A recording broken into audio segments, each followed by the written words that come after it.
killing brush. I've got him at gunpoint. Check the left phone and pull a full evacuation at this time. They're pulling them off. 911. Advise ready for campus. Welcome to another episode of War Stories. I'm Tom. I'm Chuck. And it's a bit of an interesting episode this week. Is we have live in studio guests, and by studio I mean my kitchen. Hello. We have my good friend Aaron Brownie returning to the show. You guys remember Aaron and Adam were on the show together, and Aaron, Adam, and I got into a bunch of trouble and shenanigans together. Yes, we did. And of course, Chuck, how are you, brother? Good. You guys are on countdown, right? Well, yeah, the baby's still early. The baby's only 5 pounds. So for many of you don't know, my wife's been in preterm labor for about 3 weeks, and she's been going through contractions every single day, and they've been starting to pick up and get worse, but they never get to that 5 minutes apart for an hour. They always stay at like 7, 8 for like 45 minutes, then gets to like 6 for another 20, and then 20 minutes later, she has another one. And so they're constantly inconsistent. So she's been on bed rest. It's been pretty hectic here, and it's just been pretty shitty. And it's been like 100+ degrees, like every day. Oh, I don't miss it. I do not miss that Poor at all. thing. I do not miss that. We'll give her our love, and she has. So we have a special episode today. She's not here yet, but my wife will be joining us, believe it or not. And Aaron, you brought your wife. Yes, I did. Hi, Lottie. Hi, Thomas.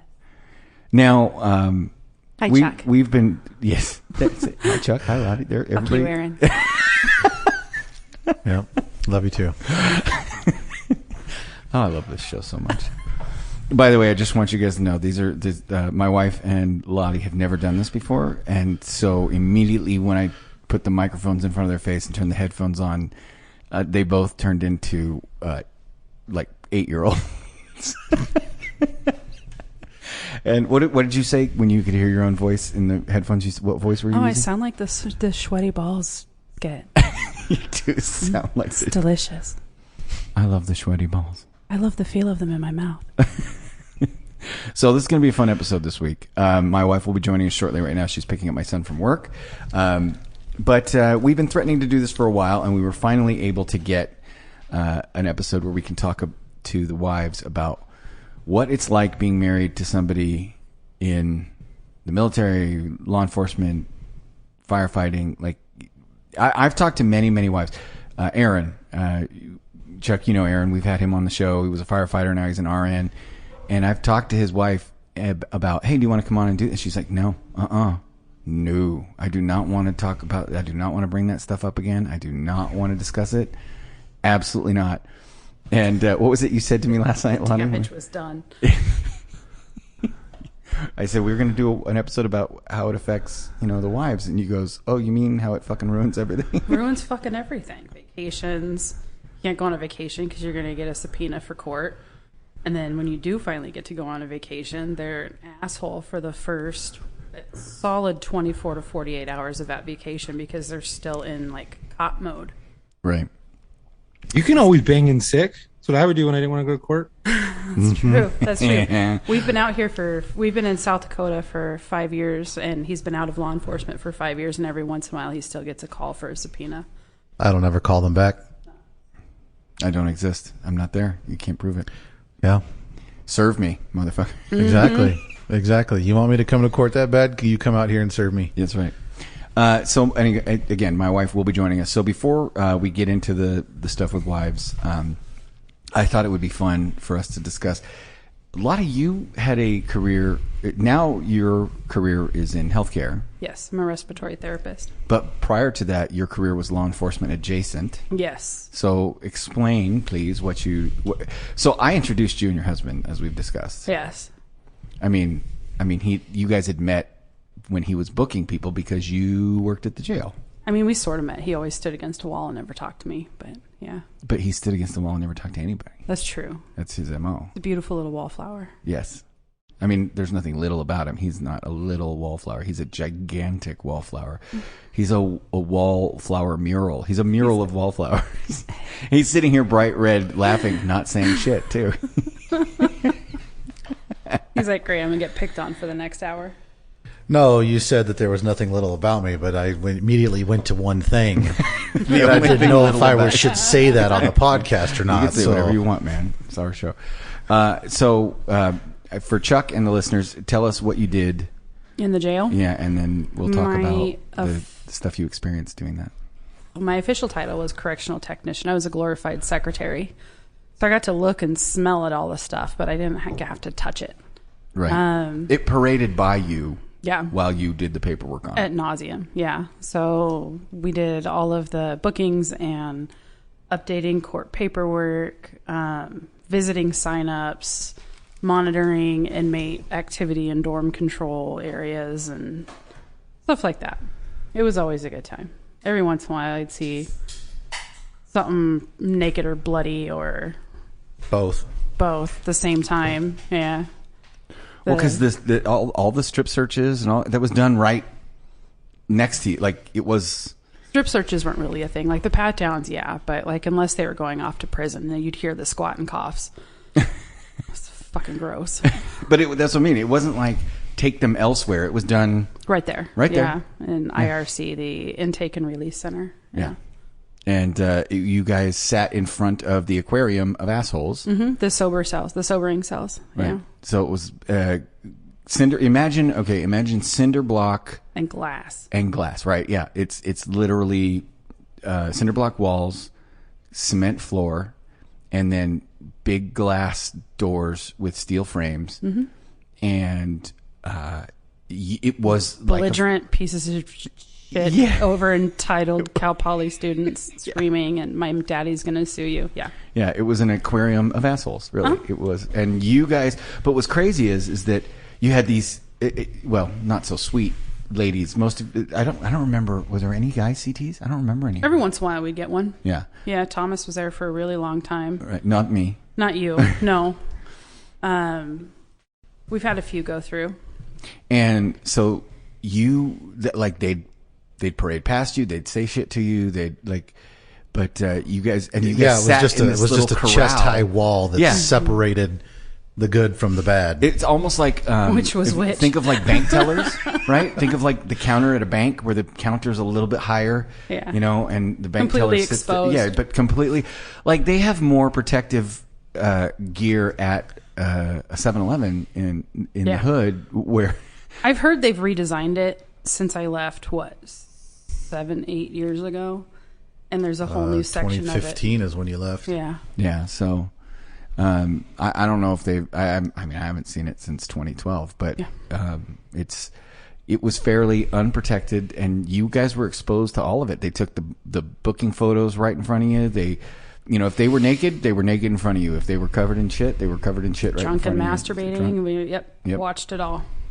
So that now, give us some of the most memorable people that got brought in. What sticks out? I mean, I remember the guy. You remember the guy I brought in that had the staph infection so bad they immediately ordered me out of the jail. It's gross. It was a golf ball size pimple of staph. And I remember the funnier stuff, like a polydolly. It's what we call the female Cal Poly students. Was hammered and took a dump in the middle of the floor and then pulled her tampon out, stuck it in the middle of her turd, and then sang happy birthday to herself and pretended to blow out the candle. Stuff like that. By the way, you have to watch out for Chuck because we always joke he has the most sensitive gag. I Chuck, have a goal. You send your trainees into the dead bodies first, right? To make sure, depending on how bad they smell. Not just trainees, partners. I had more time on than a lot of my partners I worked with, and even if I didn't, I had more experience, so I would just tell them to go in. And it's their turn. Listened. Absolutely. Yeah. And they like death. I didn't care for it. Yeah. No. So she sang happy birthday. Was it at least on key? No, God, no. No, she went through a phase where she was getting arrested. President. She was found drunk and passed out.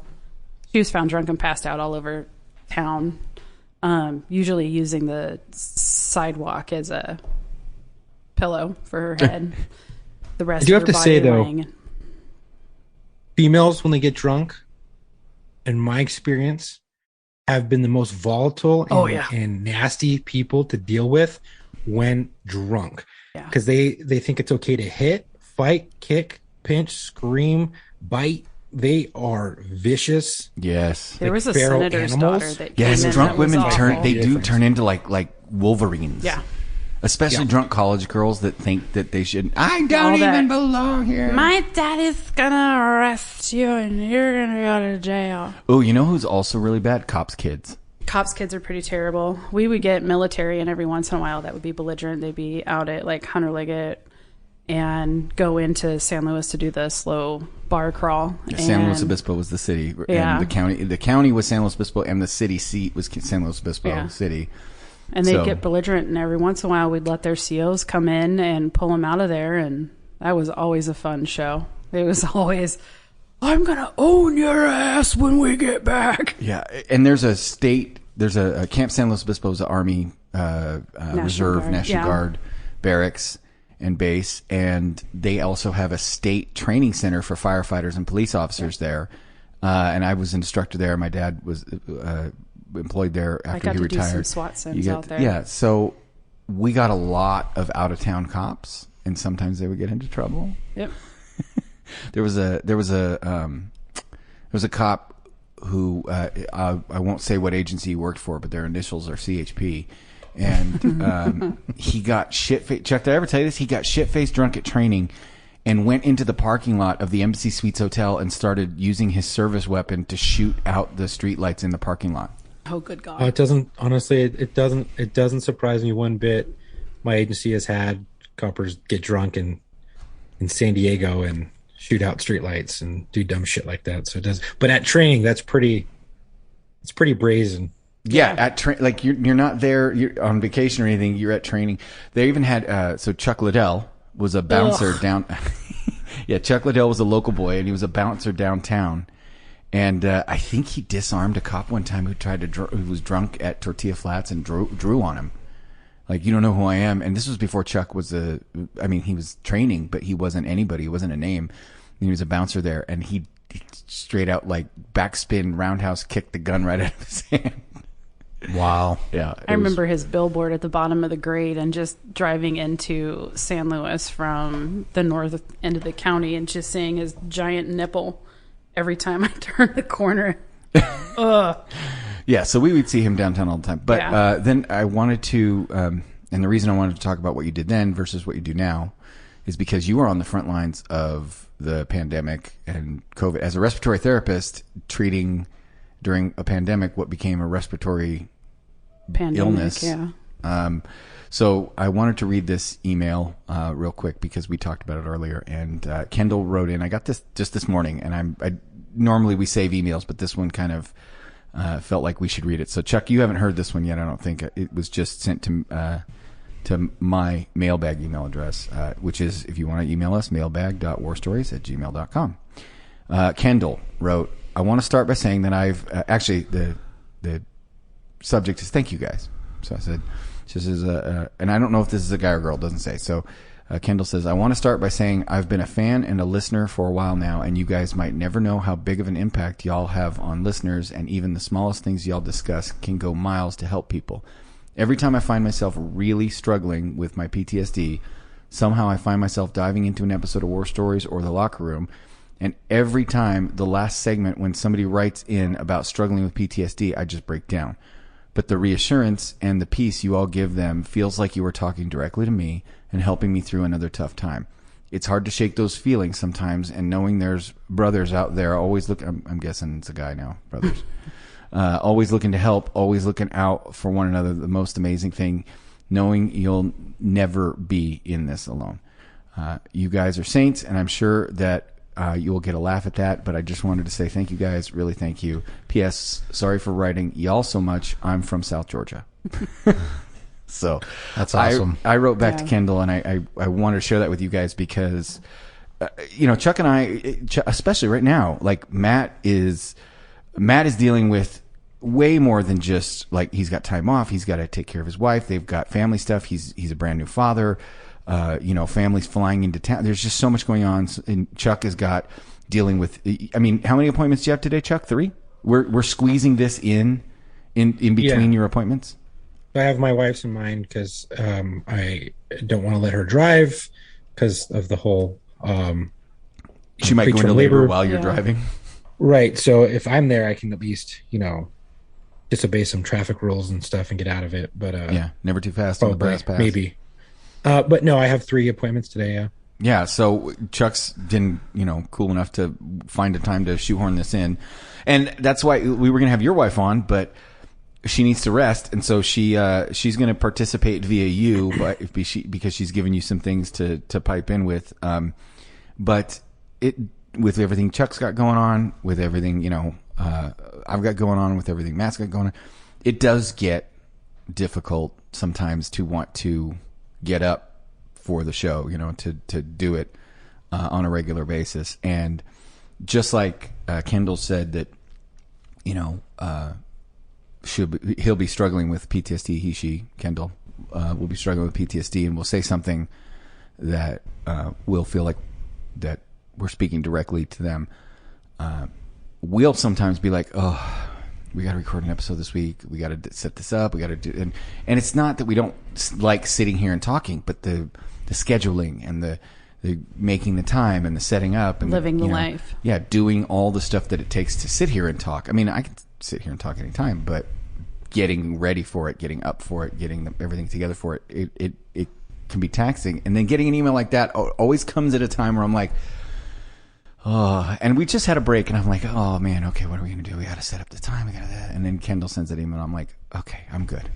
The motivation is there. It's so just as much as we help you guys, those emails help us. I can guarantee you 100%.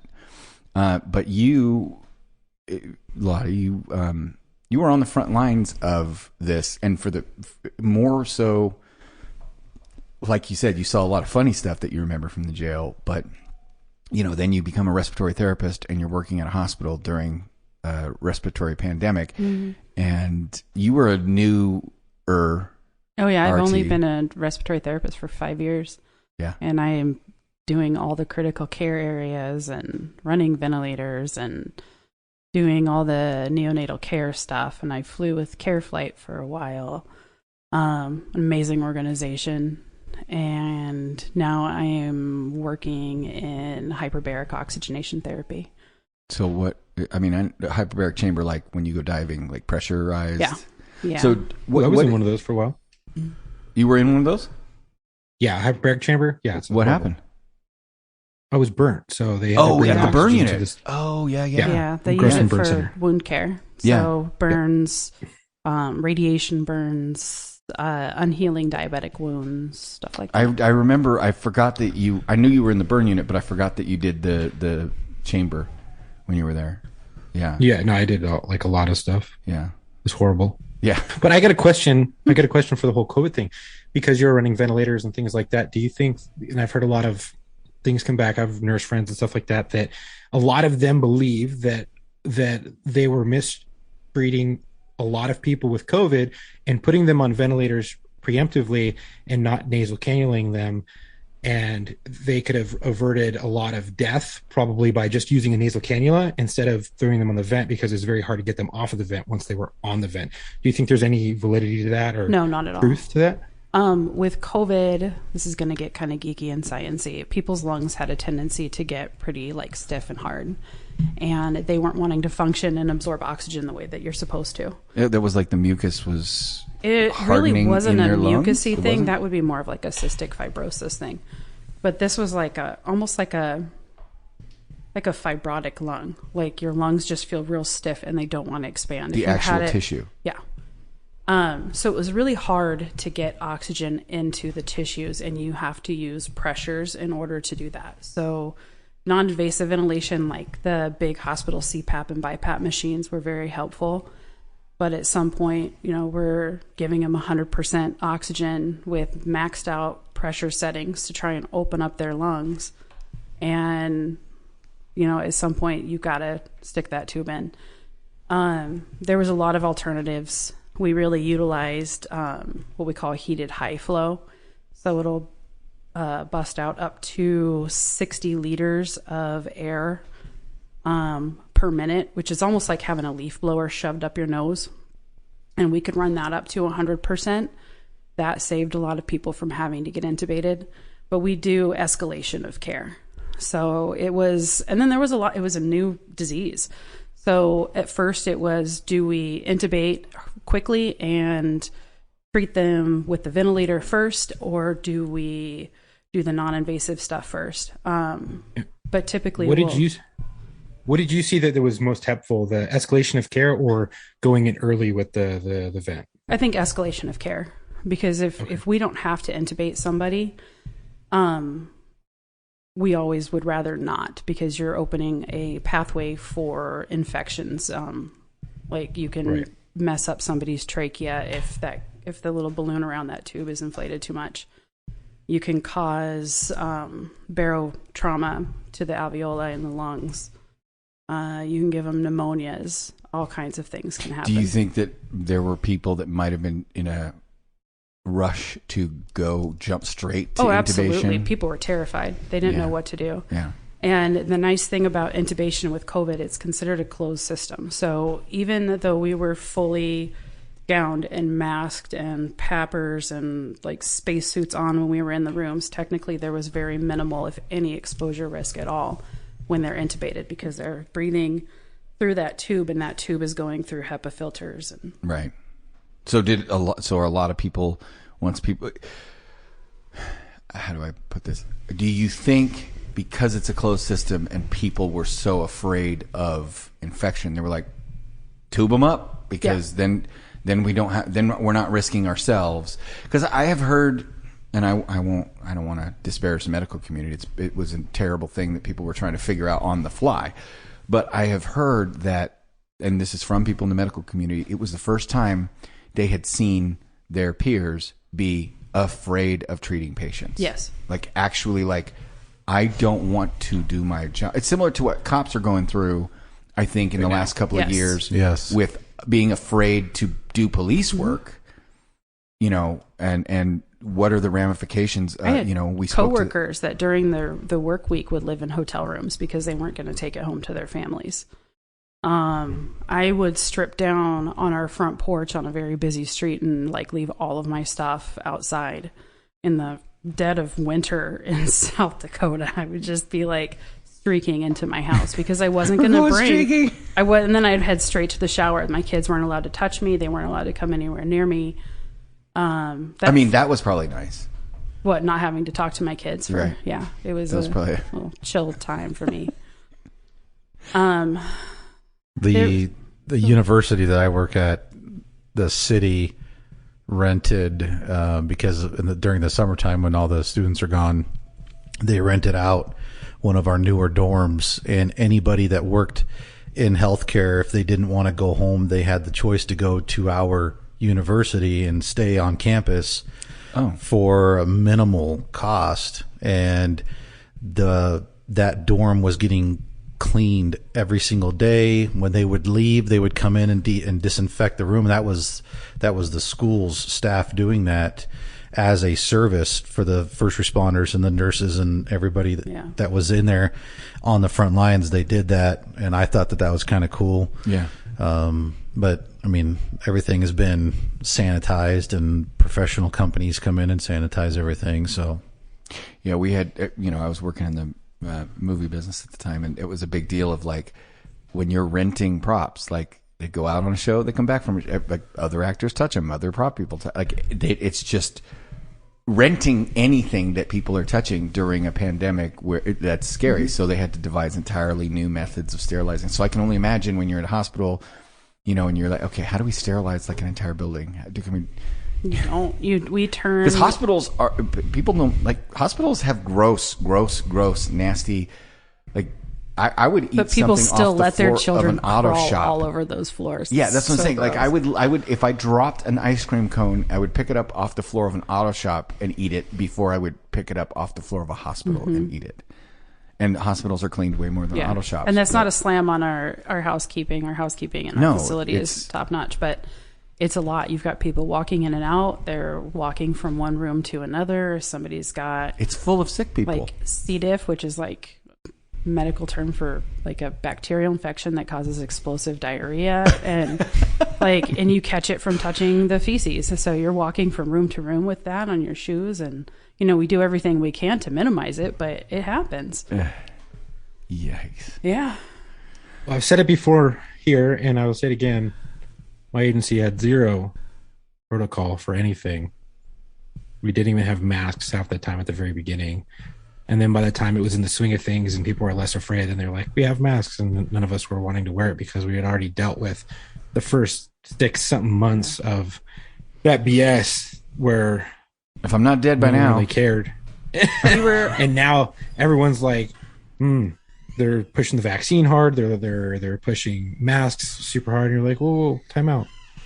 Well, we have masks. You didn't give us now. any of this stuff at the beginning. Why now? Right. We were issued one flimsy paper mask to wear for the entire shift. And then we were issued one... You didn't get the nice KN95s? We were issued one N95, and those had to last us for like weeks at a time. Weeks? Weeks at a time. Yeah. You could send them in to get like cleaned and sterilized, or you could get a PAPR. That's one of those big blow hood things, but those were in short supply too. Like family members were coming in and stealing our supplies from the hospital. They told us. Include our toilet paper too. Yeah, like we had to people put were away the toilet You steal paper. toilet paper from where you could. I mean... So they told us, hey, we'll give you a mask, but it's the only one we're going to give you. Put it into a bag. And we're like, whoa, so it's dirty all day. We're touching with our nasty hands. We touch people, we touch suspects. Then we're going to touch this mask, take it on and off, and then put it into a bag to harbor bacteria. Yep. And then wear that again the next day? I don't think so. And they're like, well, that's all we got. I don't give a shit.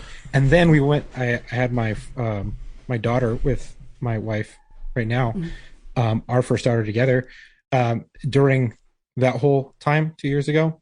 And speaking with the nurses, in the hospital in labor and delivery, they were saying that nurses and other people, staff, and anyone who worked there that had access to the closets for the sanitation stuff were stealing it doesn't surprise all of their me. cleaning supplies, gloves, masks, everything. To when they would go in there, they're like, we don't have any more masks. So they were having to bring their own masks from home. Yeah. And it was crazy. We had construction companies donating masks to our hospital for a while because they were out of business because they were shut down for COVID. But they had a supply of them. They had a supply, so they would bring them into the ER. Yeah. Damn, it's crazy. Well, my wife just showed up, so she should be joining us shortly. And we're going to talk about how it is being married to specifically a police officer, but also, it applies to, I'm sure, firefighter. Anybody who goes to work for a living where they say goodbye to their wife and their wife doesn't know if they're coming home. We had an interesting conversation just last night. You and my wife were talking about, and we'll get into this when she sits down, but we were talking about who were the specific people that were on the notifications list. And, for those of you that aren't in any one of these jobs, you fill out paperwork when you get hired. And Chuck, I don't know, how often do you have to fill out the paperwork? You designate who is going to make notification to your family member in the event you're killed or gravely you do it injured. one time until you have a major life-changing event that you need to add onto there, or if you get remarried or something like that, or you change an address or something like that. And then obviously there's more than just one form. You have that with notifications on it and stuff like that with your address and phone numbers and all that good stuff and children. But then you also have life insurance and things like that you also have to fill out. And generally it's, you update it and check it once every year or two. It's supposed to be by policy, verify it once a year. And then update it only when something on there changes, or you need to add something or change something. Yeah, that was ours. It would basically like pull it out, make sure you don't want to change anything once a year, and then put it back. Yeah. Right. And you tell them what are there any special arrangements you want at your funeral service? Are there, who do you want to tell your wife that you're dead? Nick or your Coughlin. husband? Speaking of is that which, who it was? That's who Aaron designated was Nick. Yeah. Was Nick, Yeah. Bob, and Chief. Yeah. I told her, I said, if I'm at work and those 3 guys are coming to the door, there's something wrong. Yeah. For me, it was Bob, the chief, and my dad. So I just knew that those 3 people would never show up to my door together. And so I told her, I said, if that's who shows up at the door, then it's not good. Das ist nichts gut. I had my aunt listed and my dad, because I know my dad would be able to deliver the news, and I think one other person, but I've changed it. I've updated it 3 times, and they haven't put it in my file once. They haven't. So you've updated it, and they have not updated it for you. Yeah, That's awesome. Well, and now we're doesn't surprise me. being finally joined by my wife. Hello. I'm here. We were talking about how you guys immediately turned into 8-year-olds when you got the headphones and the microphones in front of you. Moist. Absolutely. Moist. See. Okay, so I think Chuck, since Aaron and I are sitting here in front of our wives, and they're just going to rip into us, we should have Chuck lead this to ask them questions about being married to a cop, and see how that goes, because it'll be more. They're the guests. We just stay silent and let the women talk their trash. Aaron looks scared. I mean, Aaron always kind of looks scared. He either looks scared or asleep. Or mad. Actually, there is a mad Aaron, and when you see that, that's the Aaron that knocks down fences with his shoulder. Say, get out of the way. Yeah. Frank the Tank. So I'll go ahead and start it off by saying that law enforcement is a very difficult job. It's very tough. It's very straining. It's not only straining on the officer, but it is very straining on the family, especially when involved. That officer is involved in something that's going to change their life, or the stresses of the job every day and coming home and being completely stressed out. And a lot of the times, law enforcement officers are not equipped to deal with all that stuff. And by nature, we are fixers. We want to fix everything, including our relationships, which sometimes is not the best option. So I guess I'm going to leave it to the ladies. What are some of the things that you guys have dealt with over the years that have been struggles to deal with, and how you overcame those struggles, or how you overcame those trying to break them out of their shell so that they could come home and be that family man that that they are. Wow, that's like a real interview question. Yeah. Yeah. Damn. Good job, Chuck. I found what worked best for Aaron was to give him like a set amount of time to decompress, because I thought you were wasn't. going to say blowjob. No, God no. Okay. Dang. I'm married. I don't have I to thought do you were that going to shit say anymore. booze. Lots of booze. No, Aaron's not a drinker. I leave him alone for the first day or two, and then if he doesn't shake out of it, then I become a bitch and tell him he needs to knock his shit off. That your kids are seeing this, and they don't need to grow up with a distant father that. But so He's pissy describe all what the that time. looks like. Like you said, a day or two to come out of it. Come out of what? I don't know. It's kind of like almost like you can't get him to relax. His shoulders are always like hunched up in his ears. He's got these eyes that just it makes him sound psychotic, like twitchy, like always back and forth, like he's always thinking about something. If you go out to a restaurant, he won't talk to anybody. Yeah. No public places. Or he's got his back to a wall. Like he's already naturally not a social person, but then you take him right off of a shift and try and put him in a social situation, and it was stressful trying to like be that in between. Oh no, this is just how he is after a shift. It's fine. He's just decompressing, and then trying to mediate between him and whoever we were with. And then, trying to crack stupid jokes to try and like break his mood. Especially it's pretty solid. Yeah, especially if it noticed a lot for me when we would take the family vacations and go to the happiest place on earth in Disneyland, and I'm still being an asshole, and I don't know why I'm being an asshole, and it takes her to look at me and say, hey, stop it, knock it off, we're here to have fun, knock your shit off. I remember your mom getting in your face once. Like, she had your it's finger, I'm just yeah. like, I don't know what's going on. This is Right. just me. I'm I just, don't know. it's resting bitch face. Yeah. No, his mom is like, she's 3 feet tall, and she was a police officer for how many years? Yeah. 22 years, I Yeah. think. Hi, Sharon. And she was like up in his you. face with her finger and like, you're being a hard ass for no Right. fucking reason. You need to knock your shit off now. And backed him into a wall, and like it worked. It just kind of snapped him out of it.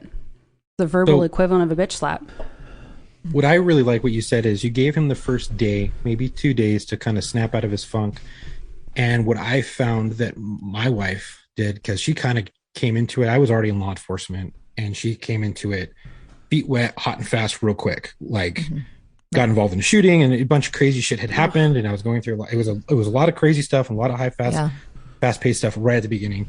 But she would give me a day, and then we would kind of like, if I wanted to talk about it, we'd talk about it. But I really felt, which was cathartic for me, was really, I don't know, the first day not really talking about it unless I wanted to, unless I brought it up, or the next day after she kind of gave me 24 hours to like cool my shit, to talk about. She would do it slowly, start bringing things up, and we would talk about work and stuff like that, and just things like that. And it really helped me break out of stuff. And still, it wasn't 100%, but did you guys do a lot of that? And it's for both of you. Did you guys do a lot of like speaking and trying to like dig into the issues, or kind of when he snapped out of it, leave it at that?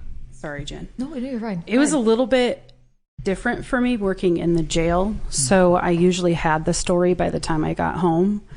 So he didn't have to talk about it, because I already a lot of times knew what was happening. The Bamboo Telegraph. Oh yeah, that it was the hub. The jail was the hub of the county. So he didn't really have to tell me. And then I had perspectives from all the other officers that were working with him and other agencies. So because I worked with so many of them, I think it gave me a different perspective. For sure. Yeah. Yeah, it was crazy in the beginning because I'm a newly married, have a kid, young child. Well, and you knew me before. Yeah, but this was an entirely different beast. That's what I mean. Like, Yeah. The wife I said didn't want to come on. She said what got her through it and what saved their marriage was that she knew the man that she had married before he became a firefighter, and she was working hard to get him back to being that person, and not who he was currently. She's like, I knew who he could be again. I just had to help him get there. Yeah. Yeah, because as everybody knows who listens to the show, Thomas does not have a problem talking at all.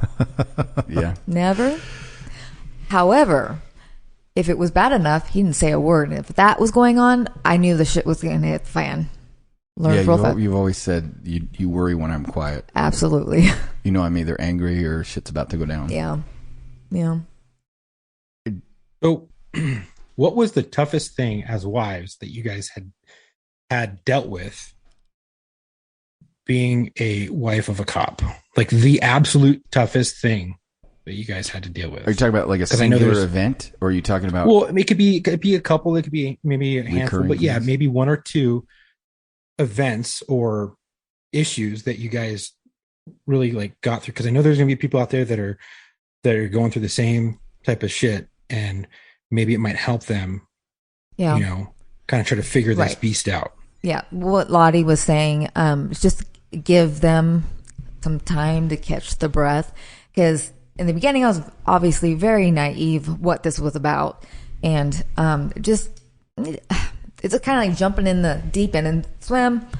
And I just learned to like, especially if you're coming off graves, those are rough. That's really rough adjustment for him. But just having the patience and realizing, okay, maybe today might not be the best time to tell him that we owe such money to this bill. We'll attack that tomorrow. I think he was looking for I know. specific incidents. 100% your shooting was awful. Yeah. Absolutely the worst thing. I made it to your wedding. That was also my rehearsal dinner night that you were supposed to be at. Thank Yeah, you for sorry being a about that. no-show, Thomas. sorry. Yes. Yeah. I mean, it wasn't a no-call, no-show. No, true. but I was pissed. Yeah. I was pissed the entire time. I'm like, where the fuck is Thomas? Where the fuck is Thomas? Where the fuck? He's going to miss us. He's going to miss us. And then I get the phone call from you. Hey, I can't tell you what happened. Turn on the news and you'll know. And I'm like, I got it. Okay. It's good. We're good. Right. We're solid. Yeah. And then you guys made it to the wedding. But I was there. I was like, I can't remember- believe he's not fucking here. I remember getting a drink with Lottie and Aaron we finally, the wedding happened, the beautiful Madonna Inn. If you've never been there, if you've been to the Central Coast of California and you want to see the gaudiest, most god-awful, awesome place. It's Try the amazing. champagne cake. Just look, yeah. The Everything. restaurant is pink and gold. I mean, it's awesome. literally all pink and gold. It's so gaudy. Shares. But you can pee in a waterfall. Yeah. The men's room has a waterfall. Anyway, I remember we went down. We were having the reception. We were wine down cellar. drinking in the cellar, and you had already. You hadn't pre-gamed that I know of, but you had already tied a couple on before you came out after the wedding. Yeah, I was pretty hammered. Yeah. And I remember you thanking me for not being dead. It was the day after St. Patrick's Day. Yep. Yeah. Yeah, so you guys got married the day after St. Patrick's Day. And you go, thanks for coming and not being dead. Yeah. It's kind of a shitty thing to say, though, isn't it? No. No, that was the first thing I because asked if the other guy was dead. I needed normalcy. I needed you guys to fuck with me. I needed jokes. I needed laughter. I needed all that stuff because the ride that was coming, the ride I'd already been on, and then the ride that was coming was, So on that note, because you were at the wedding too. no, I don't was. You didn't? No, I had an MS attack. Mom was up visiting. Oh, that's right. Your mom was, and I went by myself. Yeah, you did. I made you go. You didn't Yeah. want to go, and I made you go because I knew you needed it. Yeah. Um, I mean, I wanted to go, but I also was like, I don't think I can handle it. You were like, get the fuck out. well, you needed to do something. You just would drove everyone crazy, and yourself. But so, on the note, what I was talking about, the PTSD that followed that our marriage had to endure is a very, very close second to the shooting. It Okay. was tough, really tough. Oh, I bet. Late night phone calls are always a nightmare. Yeah. Even if Aaron was in bed next to me, we got a call for another officer that had been involved in a shooting. And Aaron had been at the residence where the shooting occurred. Yeah, he's been on the for show. You can hours. say his name. Oh, Wyatt. Yeah. So Aaron had been on that call for, I think it was a DV thing, wasn't it? Yeah, it was a DV thing. The guy had Domestic taken all the knives and thrown them into the wall and wrote some god awful thing on the refrigerator. And And then the phone rings in the middle of the night and wakes everybody up. And it was, Wyatt saying that he was okay, but the other guy's not. And idiot. Yeah. And Wyatt wasn't okay. No, No. not even close. Well, at his age, Yeah. I mean, he'd been He through was a so much puppy. already. Yeah. And So PTSD is probably pretty difficult to deal with as a spouse, and seeing those that you love go through it and struggle with it, and it's a big strain on a marriage and a relationship. Correct? Yes. Correct. Yes. Right. what does it look like? Like describe what you see and what like just maybe for wives or husbands or significant others out there that have somebody in the job or on the job or in the military or dating somebody who was in the military or married to somebody who wasn't. What does it look like? Like what kinds of things used to happen? Oh, well, the drinking obviously increases a lot. It's the only way you could fall asleep. Yeah.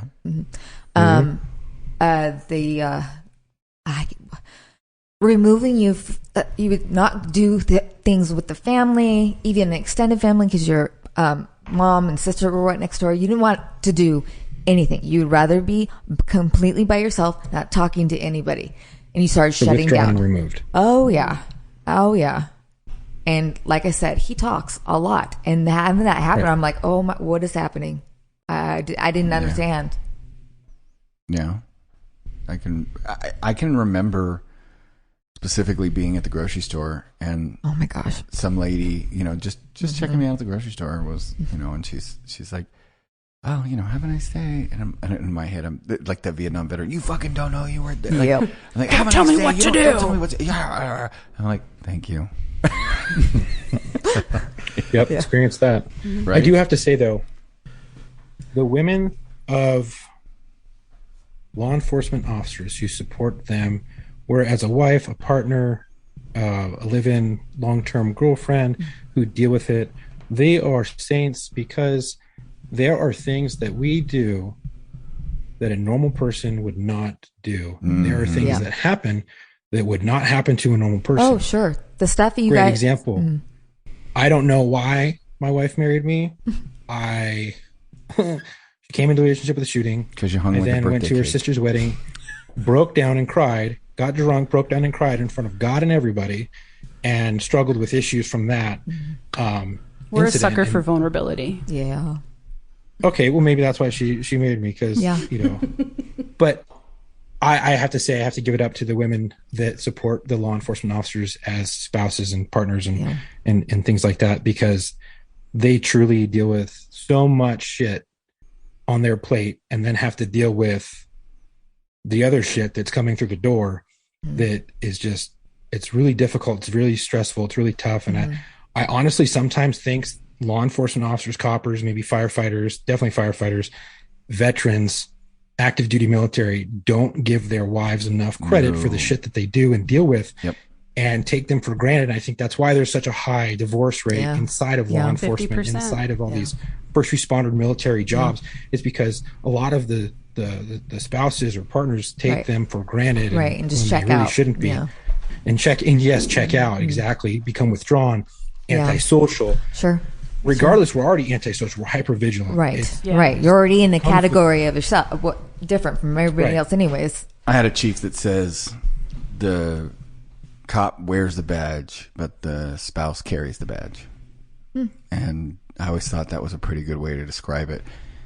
And Good analogy. Here's the thing. For those of you who are listening right now and maybe don't think about this, I thought about this all the time. For example, you and I would argue about something stupid, and I would tell you, let's not argue right before I go to work because I don't want our argument to be the last conversation we have. And I think at first it didn't settle in because we were both new, but I also was like, you know what, that's probably not a good idea. And then you kind of thought, yeah, okay. And so we would try, there were conversations that would get tabled, or there were things we wouldn't discuss, or you would leave me knowing I was getting my headspace right before I left, Right. and so you respected that, but also it means that you have to pick and choose, like you were saying, maybe this is not the time to talk to him about this bill. Yeah. And it's really a giant learning curve, and it wasn't worth my marriage to be fighting with you all the time. Yeah. There's just stuff that I was like, it's not that big of a deal. Either I'll handle it or we'll talk about it later. Yeah, I just think that, think about the fact that we're going off to work thinking, okay, I'm coming home at the end of my shift. Like that was always my mindset when I left for work was, how many ways can shit go wrong? And what am I going to do to make sure I come home to this family that I just left? But I think, and correct me if I'm wrong, you guys would be experiencing almost the inverse, because it's like you can't do anything to prepare. You would have to almost say, okay, I can't assume he's going to come home, so I have to prepare myself mentally for what if he doesn't. I have to prepare myself mentally to make sure I come home.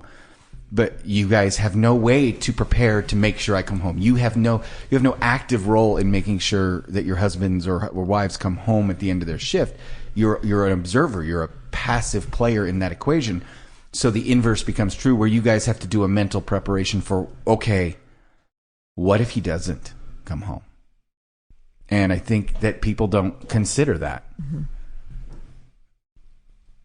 Let me ask you guys this question, and I don't think a lot of people mentally prepare for that. To answer that question, Tom, I really Not at don't. all. I didn't think about it early on. Did you guys ever find yourself watching the news while your husbands were at work? Nope. And I guess if you're Absolutely working not. the same Nope. shift, refused. my wife would watch the news, and I'd get random texts. Are you okay? And I'm like, well, yeah, I'm just sitting at 7-Eleven. Yeah, I'm fine. So I'm good. Thomas had a Just kinda friend. flirty. Yeah, right. I was just using the bathroom. Jeez. Yeah.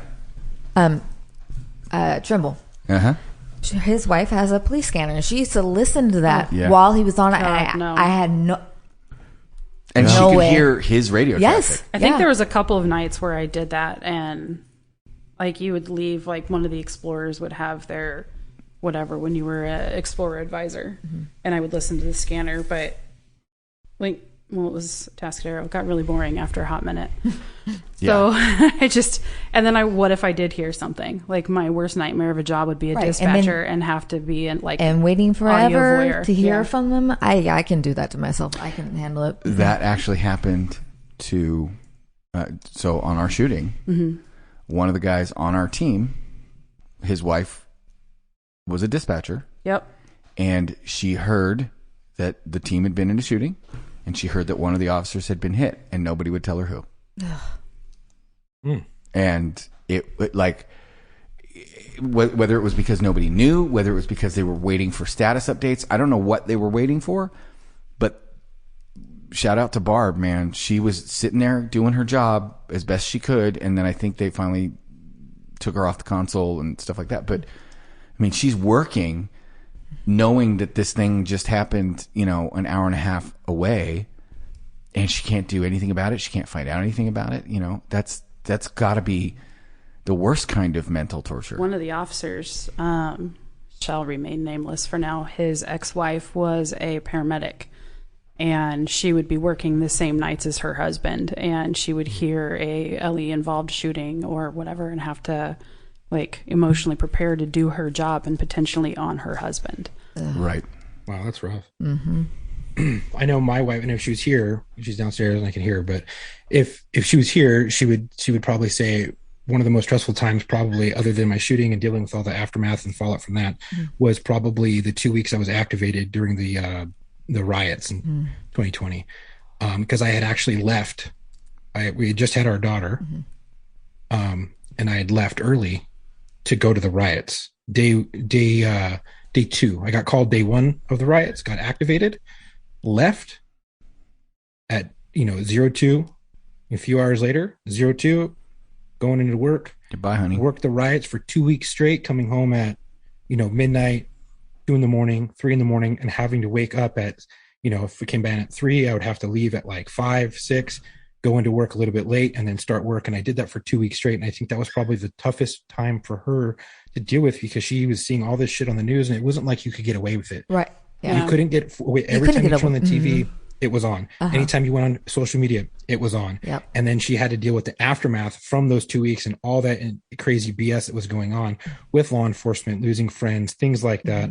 And I think that was probably the toughest time for her to deal with, because she couldn't get away with it. She couldn't disassociate herself from it. It was happening all around her and being forced upon her, and there was no way out. And she was forced to deal with it for the 2 weeks that I was working straight, and then the months after with all the fallout from friends and certain family and things like that. I think that was tough. Did you guys ever deal with anything something like that, or it was tough to deal with, like losing friends or anything with law enforcement?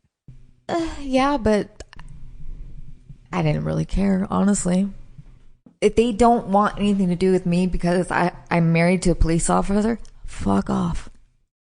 I'm done with you. But you had a certain.